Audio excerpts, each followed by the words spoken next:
São Paulo, 21 de julho de 84, reunião de abertura do terceiro encontro da PFP. Reverendíssimo Padre Gervásio Gobato, Reverendíssimo Padre Antônio de Paula, Príncipe Dom Bertrand, senhores componentes da mesa, minhas senhoras e meus senhores, cabe-me dissertar nesta festiva abertura do encontro da TFP a respeito de um tema que de si não é festivo. Ele abre apenas as perspectivas para o tema festivo do encerramento. Os dois temas que eu tenho, sobre os quais eu devo versar em sessões plenárias do nosso encontro, são: o primeiro, o de hoje, a TFP face aos problemas contemporâneos no Brasil e no mundo. E o último é as esperanças que essa situação traz consigo. Eu devo falar, fazer menção desde logo a essas esperanças, para que se compreenda que o sombrio do tema de hoje tem a sua recíproca no gaudioso do tema final, e que devem ser vistos os dois temas num conjunto. Mas, de fato, a situação do mundo contemporâneo, como a situação do Brasil de hoje, são muito sombrios, são muito sombrias. E, diante desse sombrio, o sério, ou por onde se faz verdadeiro serviço à Nossa Senhora, é reconhecer esse sombrio, olhá-lo de frente, enfrentá-lo, e enfrentando, vencê-lo, e vencendo da Glória Maria. Nós não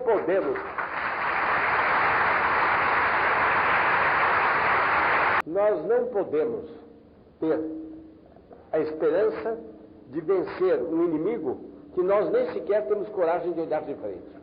Pois que o olhar de frente, desassombrado e virilmente, em espírito de fé, é a condição para se calcularem os lances, para se acertarem os lances, e, portanto, a condição da vitória.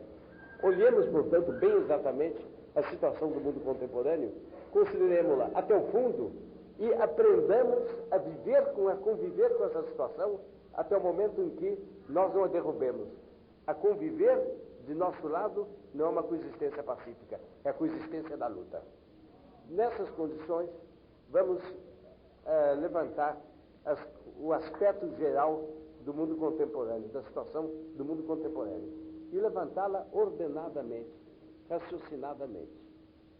Para raciocinar bem a esse respeito, há três noções preliminares que são de uso corrente, mas que me cabe esmiuçar adequadamente para que nós entendamos bem todo o alcance que elas têm nessa conferência.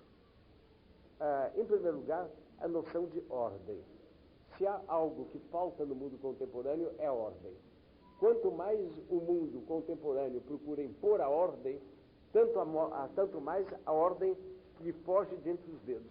E quanto mais esses dedos, para conseguirem reter a ordem, se vão transformando em garras, tanto mais essa ordem se vai desfazendo. O que é que vem a ser a ordem? A ordem é a disposição dos seres, segundo a sua natureza, depois, de acordo com o seu fim, depois, de acordo com a liberdade e os meios para se moverem rumo ao seu fim. Eu falo diante de um gravador, de um microfone. O que é um microfone?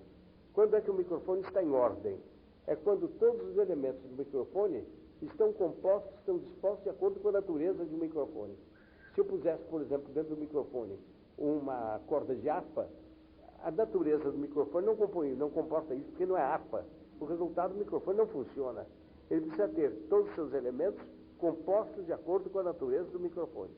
Em segundo lugar, é preciso que todos esses elementos sejam voltados, estejam coordenados, estejam imbricados entre si, de maneira a realizarem a finalidade do microfone. Essa finalidade é de servir os senhores, que às vezes de captar o tom, as palavras dessa conferência e espalhar por um salão tão amplo, de maneira que todos possam me ouvir. Essa é a finalidade do microfone. Bem, em terceiro lugar, é preciso que esses meios, no caso o microfone, tenham uma liberdade de movimentos que lhe proporciona realizar o seu fim. Que às vezes, no caso do microfone, uma certa elasticidade ele precisa ter para vibrar com os sons. Se ele for rígido, ele não tem as reatividades, as elasticidades que lhe fazem pegar o som. Resultado, não adianta. Ele tem que ter, portanto, uma certa liberdade ordenada de movimentos para a qual ele chega a seu fim. Essa é a ordem verdadeira. Nós veremos depois de que utilidade essa noção pode ser para a construção geral do nosso panorama. O que é a paz? Depois que Santo Agostinho definiu a paz, a noção de paz ficou em paz. E não se discutiu mais. Por mais que se tratasse do assunto antes e houvesse discussões antes sobre esse conceito, Santo Agostinho pôs em paz a noção da paz. Porque ele definiu com duas palavras. A paz é a tranquilidade da ordem. Onde há ordem, há tranquilidade. Essa tranquilidade se chama paz. Não é, portanto, qualquer tranquilidade que constitui a paz. É a tranquilidade que nasce da ordem. Há certas formas de imobilidade que nem merecem ser chamadas propriamente de tranquilidade, certas formas de atonia, certas formas de inação, não são paz.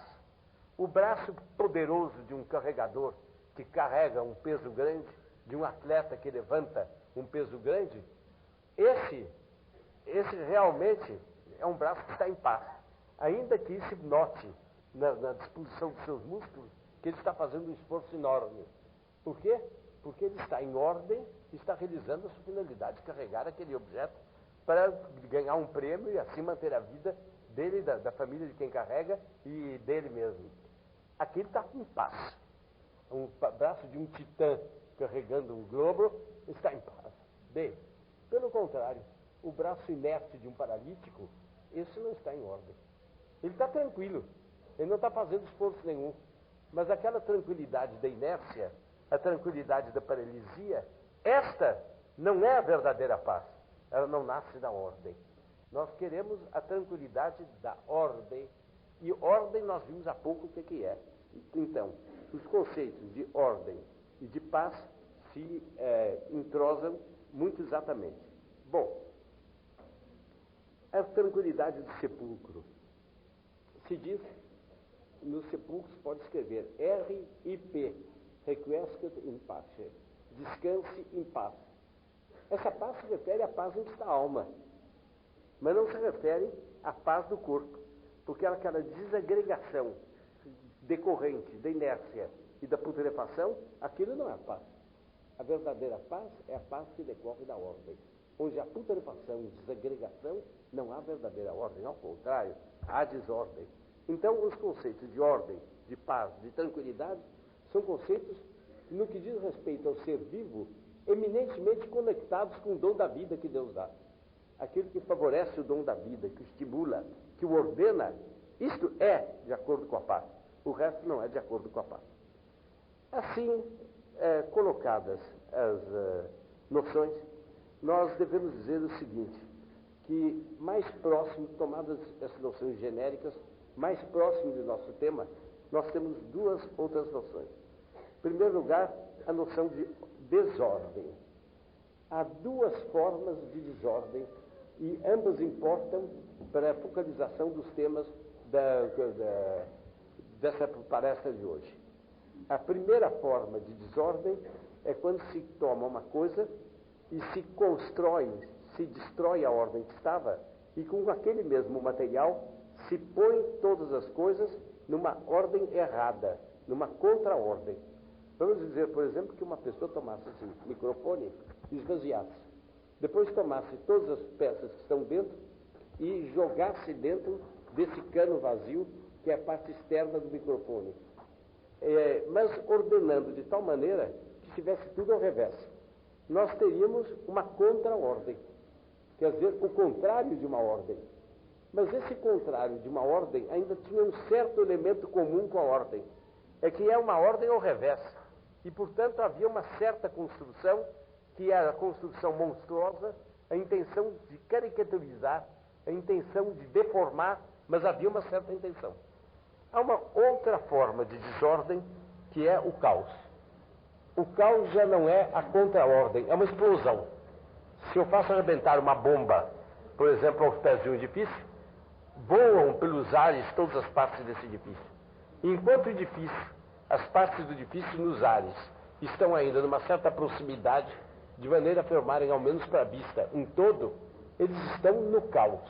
Aquilo é uma força dinâmica que invade tudo, que leva tudo, que joga todas as coisas umas contra as outras, ao sabor de alguma coisa que se poderia chamar mais ou menos o acaso, e que faz com que não haja nem sequer a contraordem que existe numa peça contraordenada intencionalmente. Assim, com essas noções, nós devemos nos perguntar o seguinte: nós, no mundo contemporâneo, é claro que estamos numa profunda desordem. Essa é uma noção que eu pressuponho. Uma pessoa que, presenciando o mundo contemporâneo com as suas movimentações loucas, não se dá conta de que isso é ordem, é uma pessoa que não viria a uma reunião de correspondentes da TPP. O correspondente da TPP se caracteriza preliminarmente, na primeira das suas atitudes mentais, ele se caracteriza como aquele que sente, no fundo do seu ser, que a ordem está transtornada e que tudo que ele tem em torno de si é desordem. Não vou, portanto, justificar essa afirmação, tida como um lugar comum primeiro para todos que estamos aqui.